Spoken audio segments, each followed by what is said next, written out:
হে সীমান্তের শকুন, এখনই ছিঁড়ে খাও আমাকে।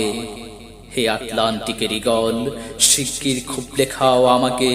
হে বৈকাল হ্রদের বাজ, আছড়ে কামড়ে ছিন্ন ভিন্ন করো আমাকে। আমার রক্তরসে শুধু অসহায়ত্ব আর অভাব, কাগজের কামলারা তারে আদর করে মুদ্রাস্ফীতি ডাকে। ঋণের চাপে নীল হয়ে যাচ্ছে আমার অনুচক্রিকা, সংসার চালাতে অন্তরে হয় ইন্টারনাল ব্লিডিং। কি আশ্চর্য, তবু আমি মরছি না। ওদিকে দুচোখের ভয়ে আত্মহত্যা করবার সাহসও পাই না আমি।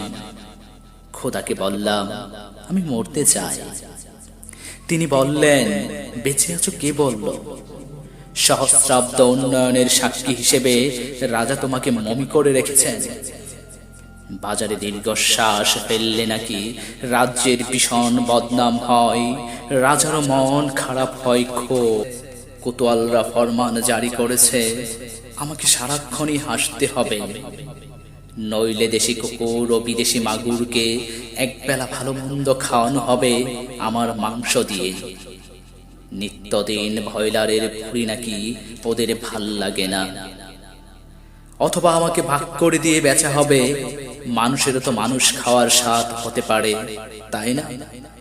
ভাগ্যিস তা বিদেশি সুপার সবে বিক্রি হবে না।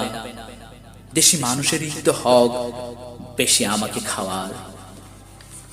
এ দুচোখই যখন নিয়তি, তখন আমি উদ্দাম হয়ে ডাকছি দুনিয়ার শ্রেষ্ঠ মাংসাশী বিহগদের। হে ঈগল, চিল ভয়ঙ্কর বাজেরা, হে সাম্রাজ্যবাদী সাহসী শকুনেরা, তোমরা F-35 এর মতো, MiG-29 এর মতো দল বেঁধে হামলে পড়ো আমার বুকে। আমার রান, থান, চক্ষু, কলিজা আজ সব তোমাদের গনিমতের মাল। দেশে সুর খুবলে খাওয়ার আগে আমায় ইচ্ছে মতো ছিঁড়ে খাও তোমরা।